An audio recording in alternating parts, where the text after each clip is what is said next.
Good evening, dear compatriots. We are facing yet another upheaval these days that could have crucial consequences for Armenian future.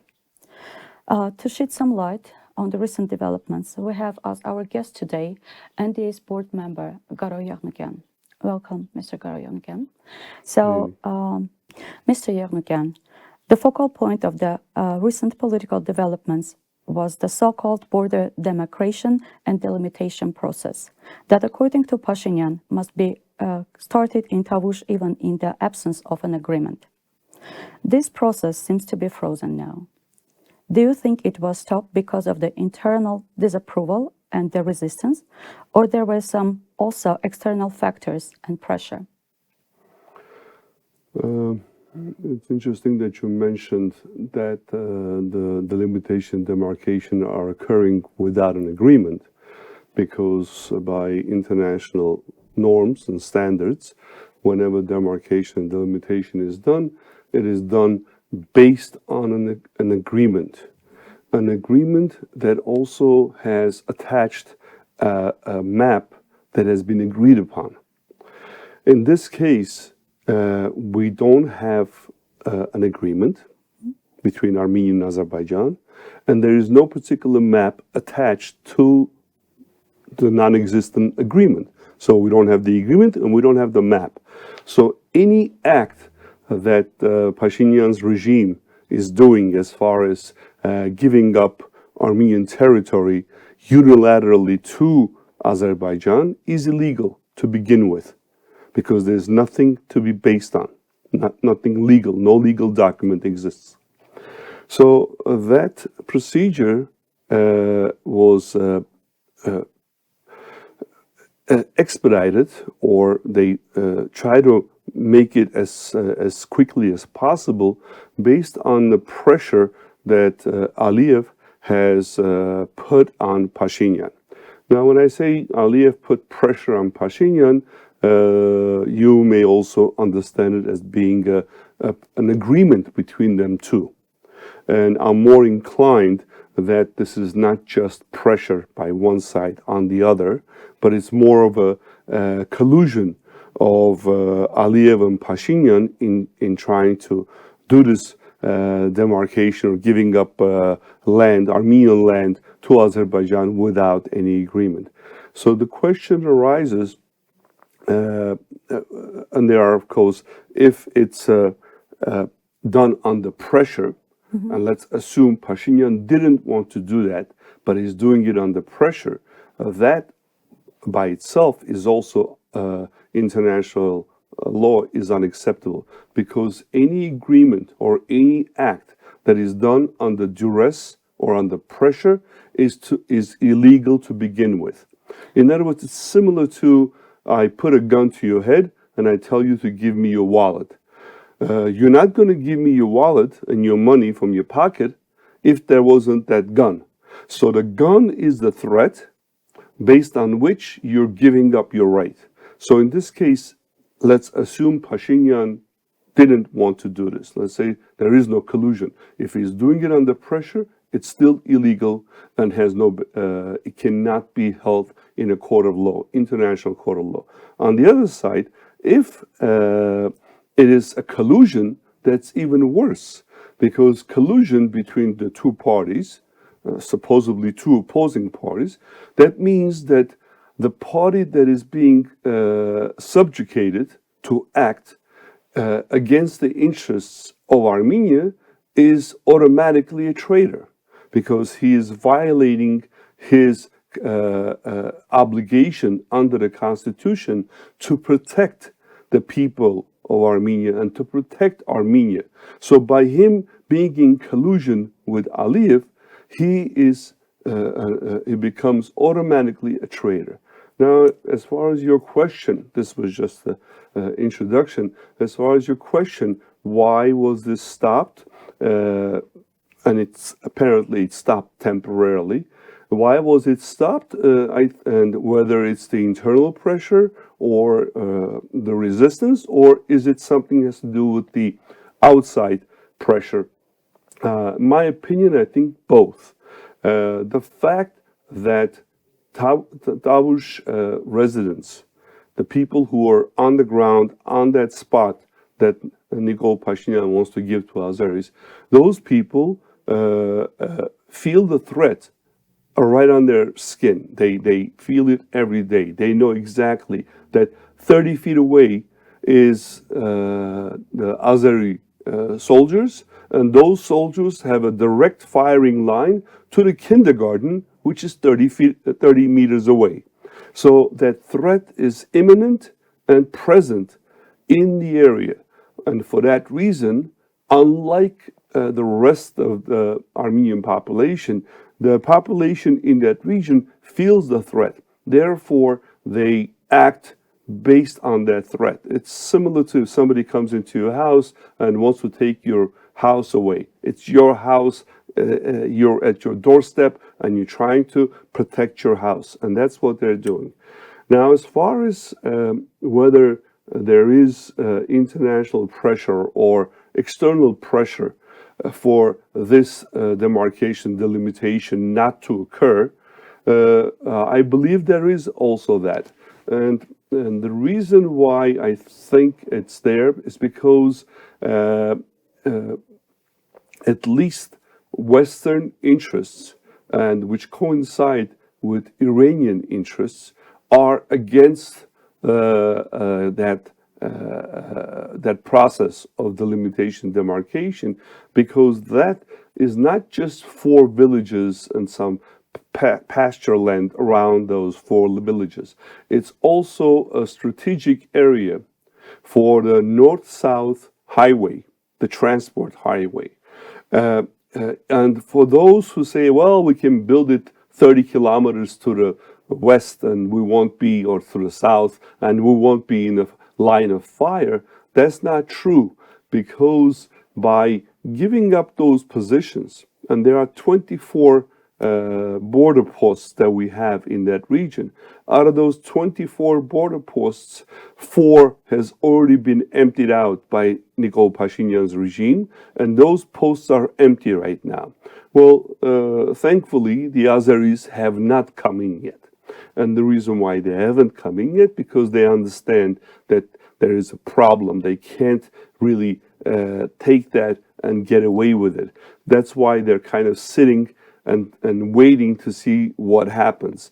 If Nikol Pashinyan is able to crush the this discontent or the uprising, so to speak, that is in Armenia against his policies, if he's able to crush it, then the Azeris will move in. And by them moving in to those 4 now, and later on to those 24 positions, they will by their act of moving into those positions, which are the high points, high ground, they will disarm, or they will destroy our defense line completely. And by destroying our defense line, we are not going to be able to withstand any attack or even diversionary attack from Azerbaijan, because there is nothing to hold them back. And the reason why is because it's geography. From those high points, high grounds, west and south, so to speak, it's forest, it's open area that the Azeris could just roll down without any resistance, because we don't have any defensive resistance. And that would be against, as I mentioned, Western and Iranian interests, because both the West and Iran want to have the north-south highway working safely. So it's not just a question of road, it's a question of that road being safe for transport. And they will do, and Iran, as you know, has stated very clearly that they will not allow any change in borders if it's done by under pressure from Turkey or Azerbaijan. So they even mentioning the countries that want to do that, and they're warning those 2 countries, Turkey and Azerbaijan, that if you plan on taking that area in collusion with Pashinyan's regime, we will not let that happen.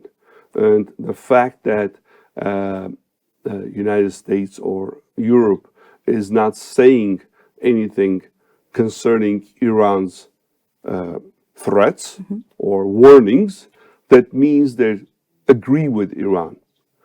Silence in this case is agreement. Okay. Pashinyan's decision to unilaterally and without an agreement hand over 4 Tavush villages and their surrounding land to Azerbaijan has become the case for wide public discontent, which has transformed into a popular movement against the process and Pashinyan regime in general. According to you, does this popular movement has the potential to unite wide spectrum of political forces and succeed in removal Pashinyan? The short answer to your question is yes. I believe that there is a public discontent, and that discontent is growing on a daily basis. And the opposing political entities that could not speak to each other in the past for some reason or many reasons are being pulled together by an individual who has the appearance of a neutral person. And that's the clergyman, in this case, Archbishop Bagrat. Because Archbishop Bagrat was the archbishop from the Tavush region, he was directly involved, as I was saying before. The residents of Tavush in those regions, they feel it on their body, on their skin, the danger. So him being on the ground and with his people who come to his church every day for the sermon, for every Sunday for the sermon, he was able to put them together, and the people there kind of put aside their disagreements with each other. And a primary issue became the not allowing the illegal demarcation and delimitation. As I mentioned, it's illegal because there is no agreement and there is no map attached to the agreement. Now, Pashinyan is trying to get around this by saying that those areas were part of Soviet Azerbaijan. Therefore, he is not giving up any Armenian land. He's giving back, so to speak, Azeri villages. And he's calling those villages by the Azeri names. And he's saying, well, those villages were never Armenian. Now, it's similar to saying, Europe, there are many regions in Europe that different people, ethnic groups live in that particular area. For example, the border between Germany and France, which went from between the wars between Germany and France and Germany and France. Now, the people who live there are Germans ethnically, but they're French nationals, and it's part of France now. So it's not an issue who lived in that village. It's a question of who does have the title to that village or to that land. So it's irrelevant whether it was Japanese, Chinese, or Germans who lived in Tavush.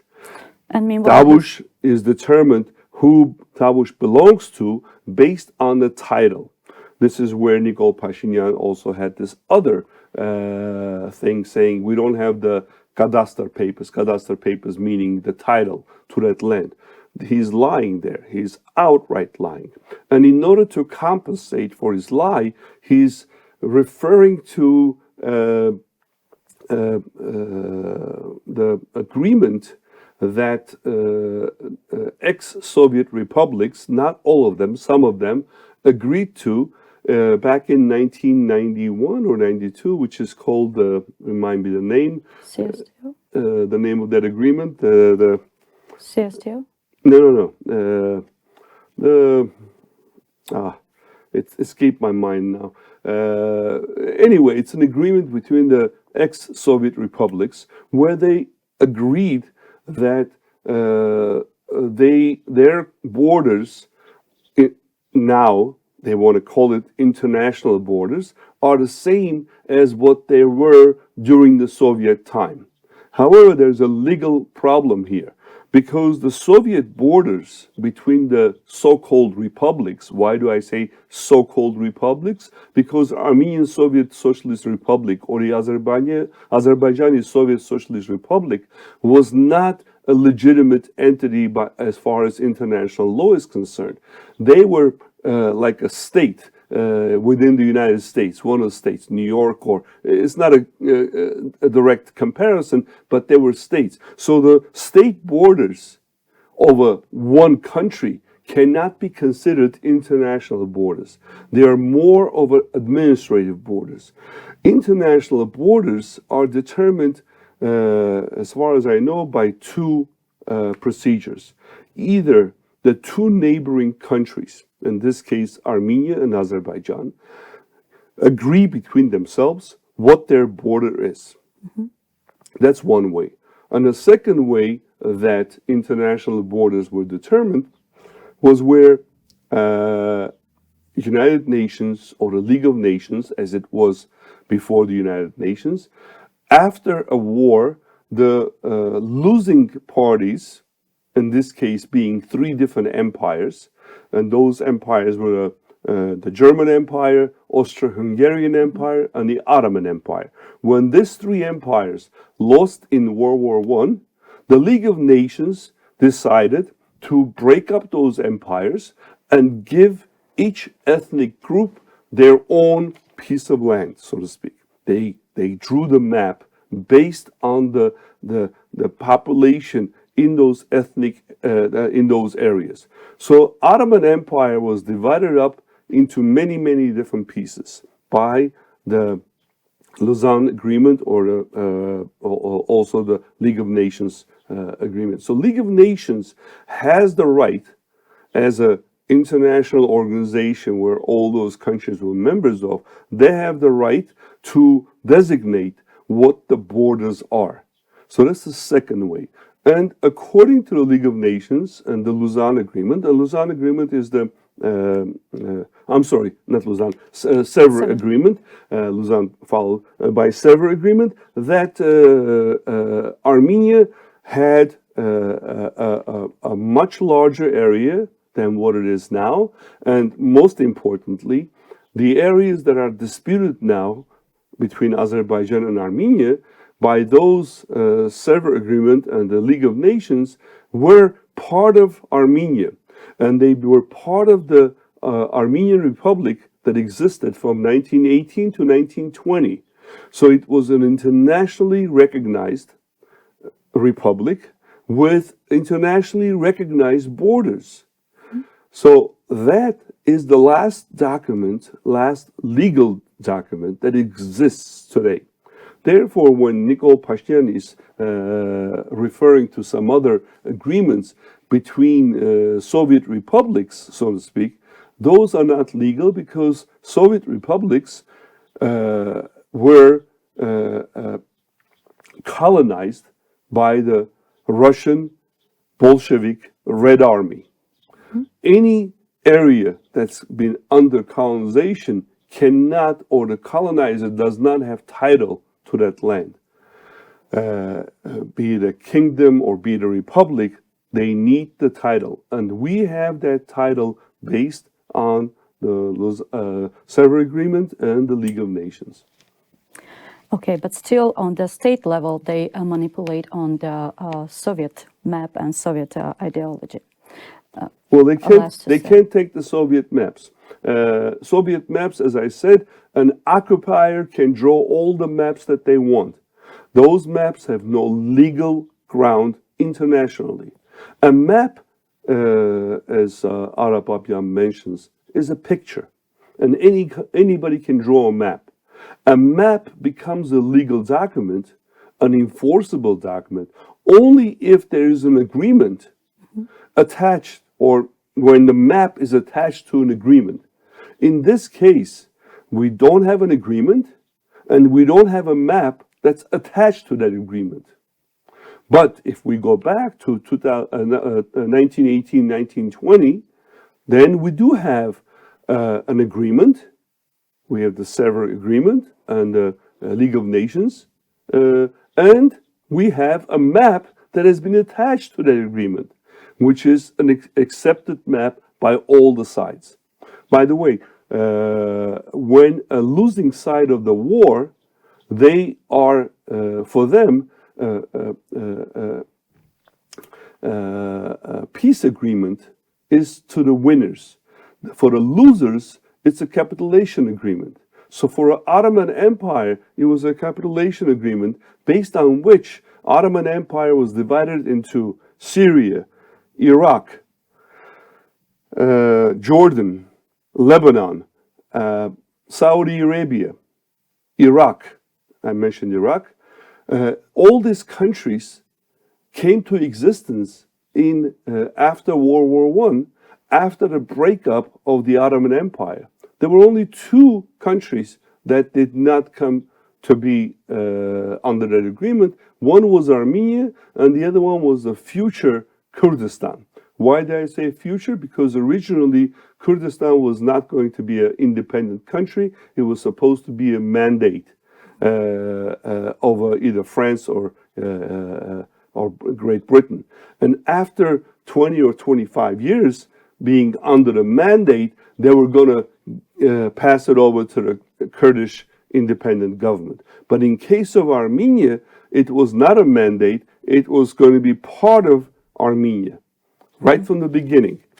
League of Nations gave U.S. President, specifically Wilson, to have the mandate to draw the map.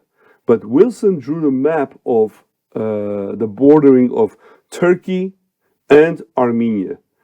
The border between Azerbaijan and Armenia was actually done by League of Nations and by the fact that independent Armenia from 1918 to 1920 did have the legal right to Artsakh, or as they call it, Nagorno-Karabakh, to Nakhichevan and other areas surrounding those two areas that I mentioned. So this is, first of all, it's a legal issue, but the way Azerbaijan, Aliyev, and Pashinyan are working around it is they're trying to work it behind closed doors with this very unpublic agreements. It was the public doesn't know what their agreements are. We just kind of understand what they're agreeing on based on the acts of Pashinyan regimes is doing. So when Pashinyan is saying we need to give up those 4 villages, otherwise there'll be war, and Aliyev says the same thing, that if you don't give up those 4 villages, I will start a war. If those two people who are opposing are saying the same thing, the logical conclusion is that they have agreed upon that. It will be, there is no coincidences in this thing. You know, these things are agreed upon in the beginning.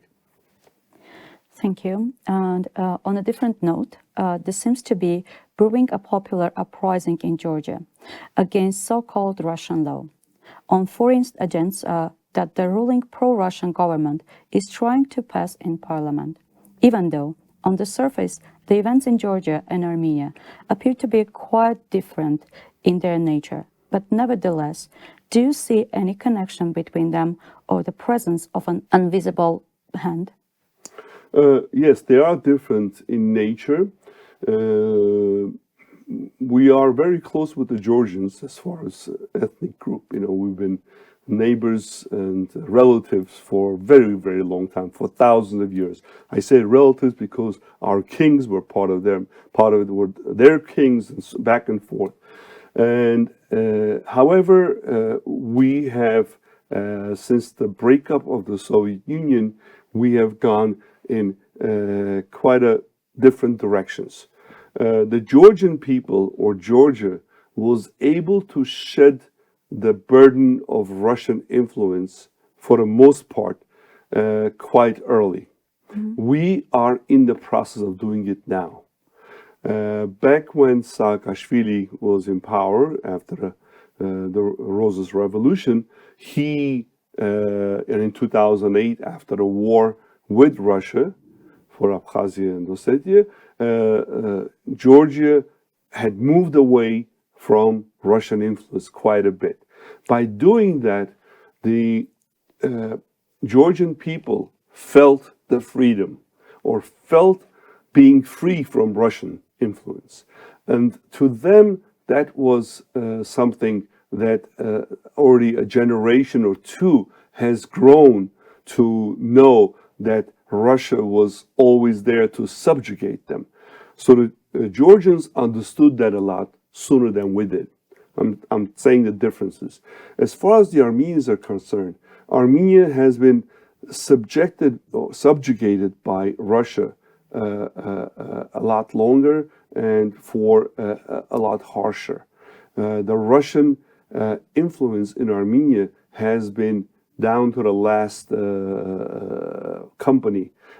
Every natural resource, every national security representing company, such as gas or electricity, is owned by Russians. So Armenia has been under a Russian influence a lot more. And Russia has played this game of, since they claim that they're Christian and we're Christian, that they are our protectors against the Muslim invaders. And the Muslim invaders are Azeris, but in reality, it was a tactic that the Russians used for the past 300 years in China, stir the pot and create a conflict, even when we could have possibly in the early 90s found a solution if it was between us and Azerbaijan negotiating. But Russia made sure that we never have an agreement between ourselves. Now it's too late to do that. So now what has happened is that Russia has shown that they have taken the side of Azerbaijan, even though they were our partners, so to speak, our strategic partners. And they have helped Azerbaijan by both helping them militarily and also by tying our hands behind our back.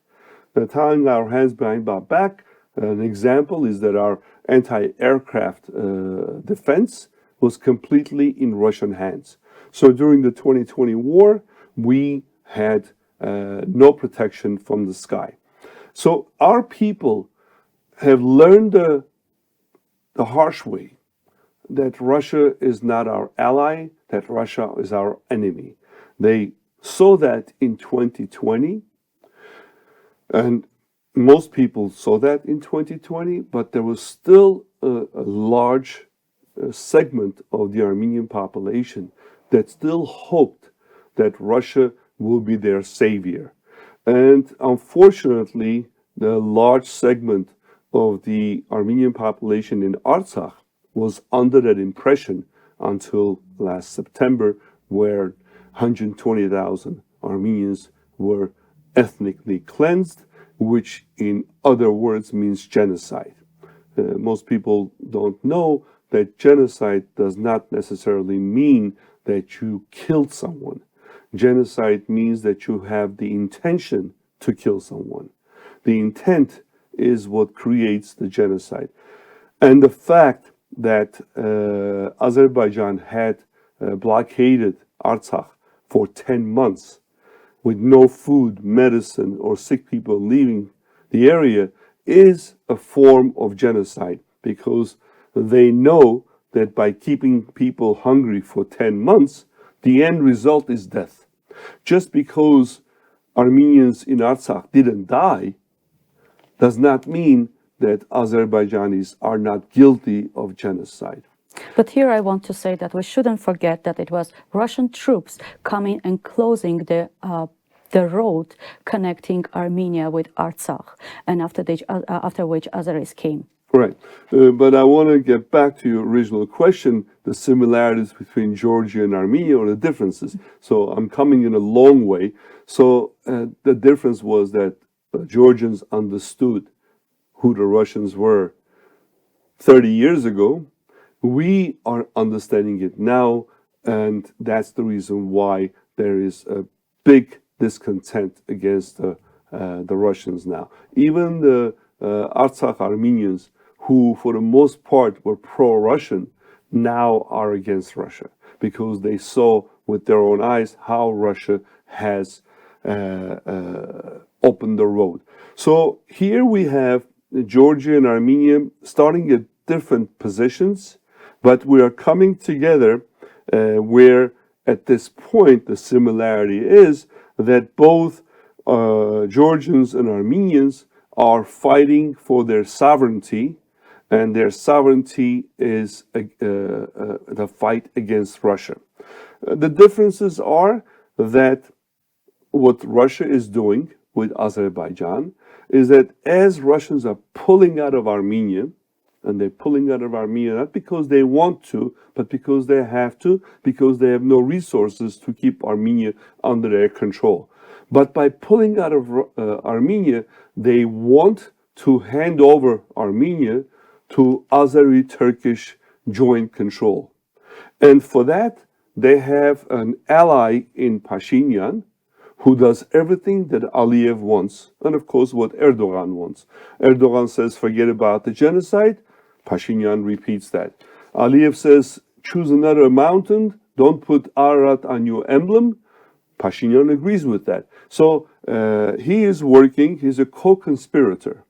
And by the way, the Lemkin Institute just had a report where, if we look at it from a different angle, Lemkin Institute is accusing Pashinyan of being a co-conspirator with Aliyev in the genocide of Armenians. And by the way, Armenian National Democratic Alliance has been in the streets of Yerevan, has been shouting that Pashinyan is a genocidal maniac who is killing his own people. I mean, he doesn't have to shoot them personally, but by doing things that will cause the lives of Armenian is equal to actually pulling the trigger. There's no difference. So coming back to this, and I want to wrap this up between Georgia and Armenia, I want to draw your attention to a very important part. And again, I want to mention the North-South road and the Russian influence in trying to prevent that from happening. Russian, Turkish, and Azeri. Now, North-South road is in the interest of the West, Iran, and India, as we mentioned before. Europe, Iran, and India. Of course, Armenia and Georgia as connecting points. That's in their interest. It is against the interests of Russia, Turkey, and Azerbaijan. Because by having the North-South road, Armenia and Georgia are becoming independent of Russian influence because their main route, and economics is what makes someone rich and poor, is what makes someone independent or not independent. So it is very important that we have that road. Now, that road, by the way, is not just a road for cars, it's transportation by train, it's also communication for all types of oil, gas, and so on and so forth. So Russia and Turkey and Azerbaijan wanted to take the Sunni corridor, Zangezur corridor, which they could not. And they could not because Iran is close to the border. They are right on the border on Zangezur. So Iran was unequivocally stated that they will not allow any changes to happen. Therefore, Russia, Turkey, and Azerbaijan understood that if they try to take Zangezur by force, then they're going to have to deal with Iran militarily. For that reason, they put that on hold. They didn't forget about it, but they put that on hold. But now their whole idea is to sabotage the north-south road. So how do you sabotage the north-south road? First, you do the Tavush villages, because that is sabotage. And what they did in Georgia, now in Georgia they couldn't do it by having this conflict of Azerbaijan, Georgia, where had to take the road, actually have a blockage. They did it by creating an artificial, instigating a problem. Why do I say artificial? This law on foreign agents was tried to pass by Ivanishvili's government. Ivanishvili is not, he's the oligarch of Georgia who is pro-Russian. His money is tied up in Russia, and his money is frozen in Western banks. Western banks have put a lien on his money under the sanctions. So he is a guy who is suffering from the West, and his income is tied to the Russians. So his interests, his personal interests, are with Russia. So 6 months ago, he was trying to pass that law. And what is that law going to do? That law is going to create difficulties for pro-Western organizations, be they NGOs or political parties, pro-Western, once they want to join the European Union and so on and so forth, is going to make their life difficult because it's going to create legal problems for them to act by locking up their accounts, by checking to see where the funds are coming from, and so on. And they have ways to, it was done in Russia, so they want to repeat the same thing in Georgia. Now, they couldn't pass it 6 months ago, or was it a year ago, I don't remember exactly, and they gave up. So it's illogical why Ivanishvili would want to try to pass that law again. By the way, just now, maybe an hour or so ago, that law was passed in Georgia after the third hearing. So the law has passed in Georgia. Now it goes to the president, who is going to veto it in most likelihood, 99% likelihood she's going to veto it. So that it's going to be a reason for a conflict in the country. Because here we have in Georgia a very peculiar situation where we have a pro-Russian government, but a pro-Western population. So this pro-Russian government, with its military, with its police force, are going to be against this pro-Western population, which showed that 200,000 people were in Tbilisi's streets. And that's going to be, I'm not saying it's going to be a civil war, but there's going to be bloodshed. And I don't envision it any other way.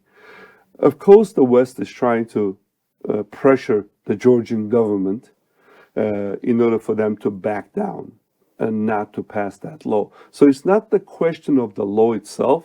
It's a question of what direction is Georgia going. If they pass that law, that means the Russians win. If they don't pass that law, it means the Russians lose. So it is also in Armenia's interest that that law does not become law, and that Ivanishvili's government will backtrack.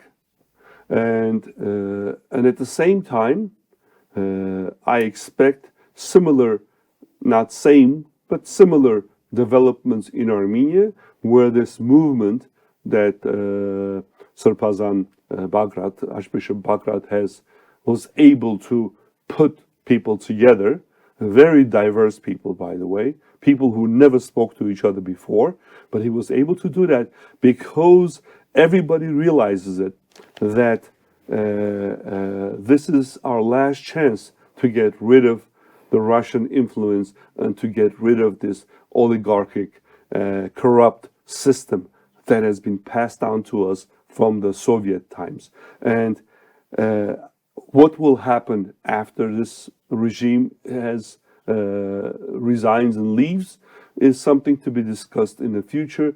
And hopefully those diverse groups who are working together now to get rid of Nikol Pashinyan will be able to continue and find ways of getting Armenia out of this quagmire. So you almost answered to my last question, but I have one more. So we are also recently observing unbelievable occurrence, that is departure of so-called Russian peacekeepers from Artsakh and now also from Syunik region, another part of Armenia. What do you make this sudden move by Russian? Do you think will fill the vacuum that Russian departure is created? Who can fill that vacuum? Right. Yes, very good question. I kind of touched upon it, but I'll go into more detail now. Russia is leaving Armenia and South Caucasus in general, not because they want to. The Tsarist imperialistic notions that Putin and Kremlin has never changed. Even the 1917 revolution, where the Tsarist Russia was collapsed under a Bolshevik attack, Bolsheviks continued the same Tsarist expansionist imperialism. Asia was a different name, different flag. The flag was red. Instead of the Tsar, there was Lenin's picture. But the whole notion was the same of expansion. Russia, today's Russia, is 150 ethnic groups, if I'm not mistaken, or more. I'm talking about 150 more or less large ethnic groups. There are ethnic republics, so to speak, the way the Soviet republics were. For example, Tatarstan, Bashkiristan, Mongolia. Which one? Mongolia. Well, yeah, they have the ethnically Mongolians. So all these ethnic groups, they have been subjected, they have been enslaved by Russia. So they all want their independence, and when the time comes, I believe Russia will disintegrate into many, many different republics. Now, Russia, having put all their resources in the war against Ukraine, does not have the resources to keep Armenia or South Caucasus, for that matter. So this last things that they are trying to do here, it's through what we call through soft power. In other words, in Georgia, they're doing it through soft power, through Ivanishvili, who's pro-Russian. In Armenia, they're doing it with Pashinyan, who is a double agent. He's a Russian-Turkish agent. So he's playing the game of appeasing both Russia and Turkey. So this whole thing that I was saying, that they're sabotaging the north-south road, Armenia in one way and Georgia in another way, this is the position that Russia can do at this point. They don't have the resources, military, to come in, and as they did in 2008 with Georgia, they can't do that in Armenia anymore.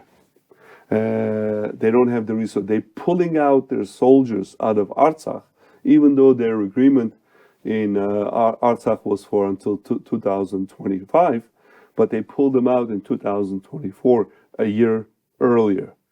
They pulled them to Syunik, and then they took them from Syunik, and according to some information, they sent them to Ukraine. Now, they're leaving. The question is, who's going to fill the gap? And why is there a gap to begin with? Why is there a vacuum, a gap? And who's going to fill it? There is a gap because Armenia, and we talk about the power vacuum that's created in Armenia, because Armenia is not strong enough on its own to withstand Azerbaijani aggression. So that is the problem at this point. So the question is, if Russia pulls out, which supposedly, quote unquote, was protecting us against Azerbaijan, but we saw how much they protected us.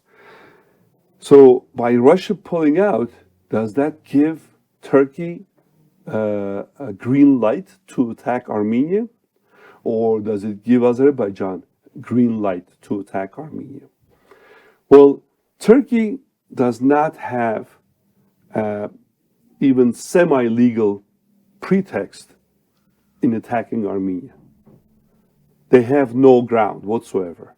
will get to the point whether they can have it later on, or do they actually have the military power to do that, which is also doubtful. Azerbaijan, on a daily basis, and I have to give credit to Azerbaijan and to Aliyev, he's not that stupid. He has been working on creating the legal ground for attacking Armenia.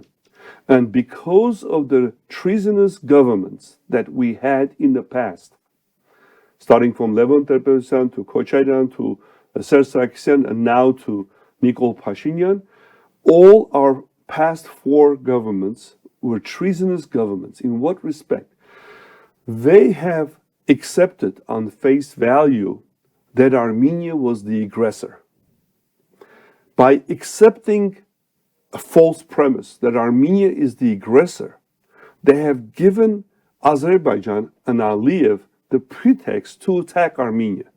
Because Aliyev is going to say, I am taking my lands back because Pashinyan said Artsakh is Azerbaijani. Pashinyan said that those 4 villages in Tavush are Azerbaijani.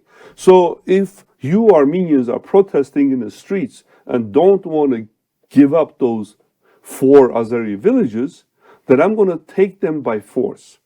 So this is why I say that Pashinyan is a co-conspirator in a crime of genocide, because by him giving the pretext into the hands of Aliyev, he is creating a situation where Aliyev can explain why he is attacking Armenia. He can have some kind of a, what should I call it, legal basis, let's put it this way. Not a good one, but it's still a grounds for him to do that. The reason why Aliyev is not attacking Armenia is because he doesn't have the green light. And the green light is given by the powers be. And who are the powers in the region? They are Iran, Russia, Turkey, and the general West. Well, the West is not giving him the green light. Iran is not giving the green light. Turkey is giving him the green light, but can't help him. Russia is giving him the green light, but also cannot help him anymore.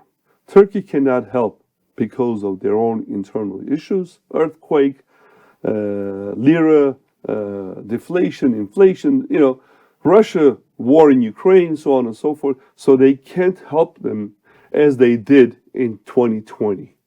A lot has changed since 2020. So at this point, we are in a situation where that vacuum can't be filled militarily.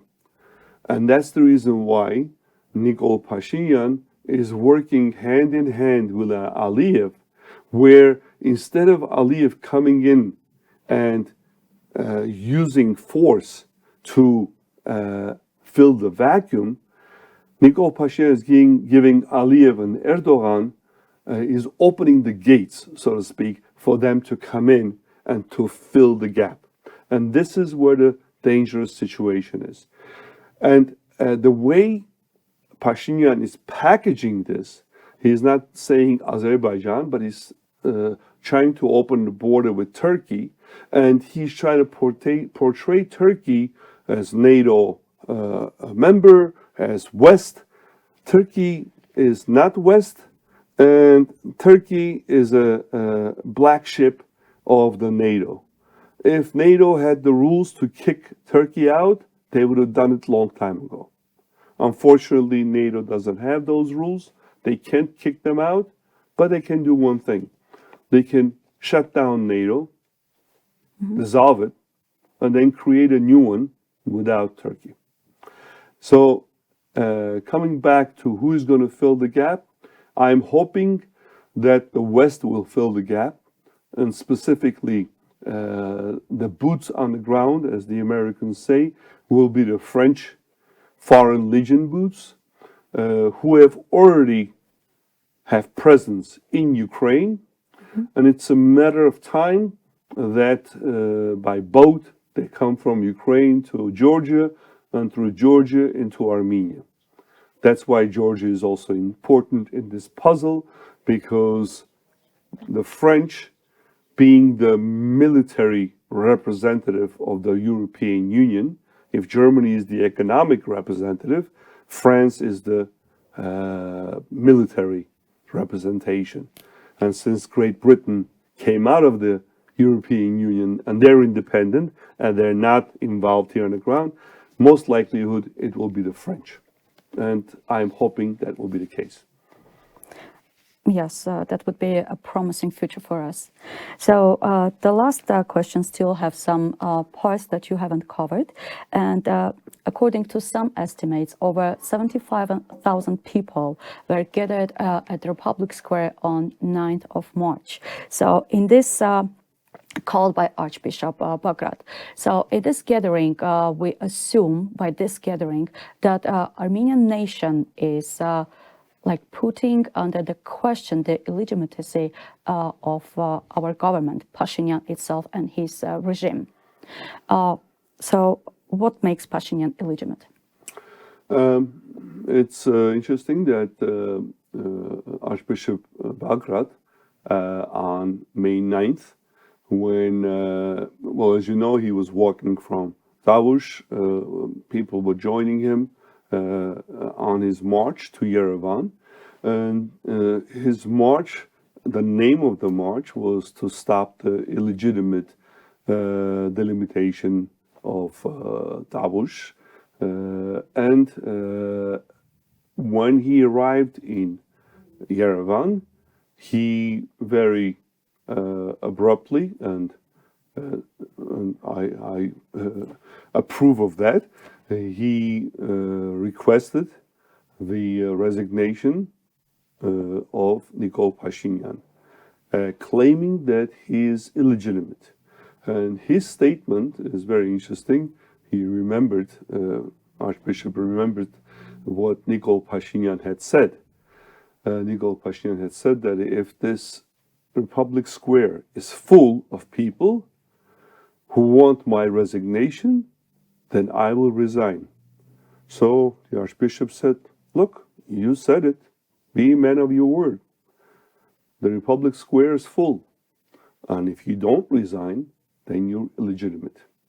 Because the people are here and they're asking for your resignation. And so that's, in a way, it's very true, but it's very symbolic. But there's also legal reasons why he is illegitimate. National Democratic Alliance has been saying those legal reasons why he is illegitimate already for a few years. Not only have we been saying them, we also have a lawsuit against them. Well, it's actually not a lawsuit, but it's in Armenia, you report a crime, and then the prosecutor has to take it upon themselves to accuse Nikol Pashinyan of a crime of violating the Constitution. According to us, he has violated the Constitution in 4 different respects. I don't want to go into details now, but we mentioned them on the legal grounds, which 4 points he has violated. And by violating those 4 points of the Constitution, he is illegitimate. Because someone who is treasonous cannot be legitimate. Someone who took power, became prime minister from the street. He wasn't elected. By the way, this is where they want to play games on this terminology. They say he was fairly elected. No, he wasn't fairly elected. He came to that seat from the street, from the pressure of the people on the previous government of Serge Sarkisyan, where Serge Sarkisyan government and the parliamentarians who were scared for their life agreed to vote for him. So those parliamentarians who voted for Nikol Pashinyan to become prime minister, parliamentarians, not the people, parliamentarians, because that's the parliament votes in the prime minister. Those parliamentarians who voted under duress or under threat for Nikol Pashinyan have been subjected to psychological terror.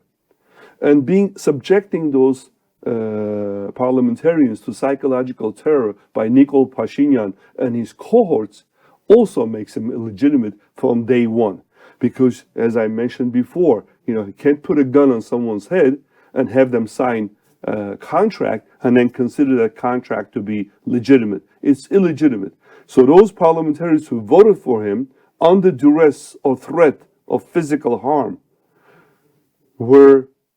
made him an illegitimate prime minister from day one. So it is irrelevant that 6 months after he became a prime minister by threat, he has elections which were free but not fair.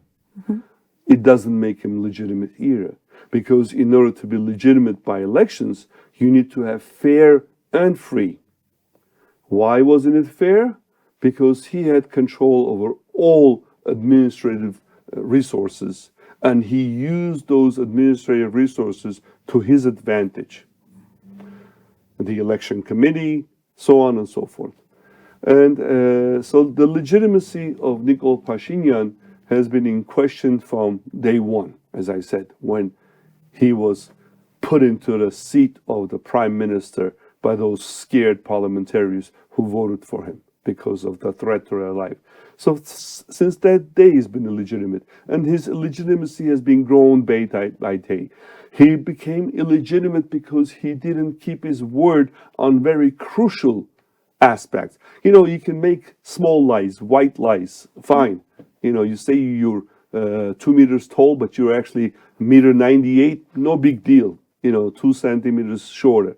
That's not a big lie. But when you say that you will not make decisions behind your people's back, that the people have to decide through referendum, that the law says that any changes, Armenian constitution and law says that any changes to the borders have to be accepted by referendum.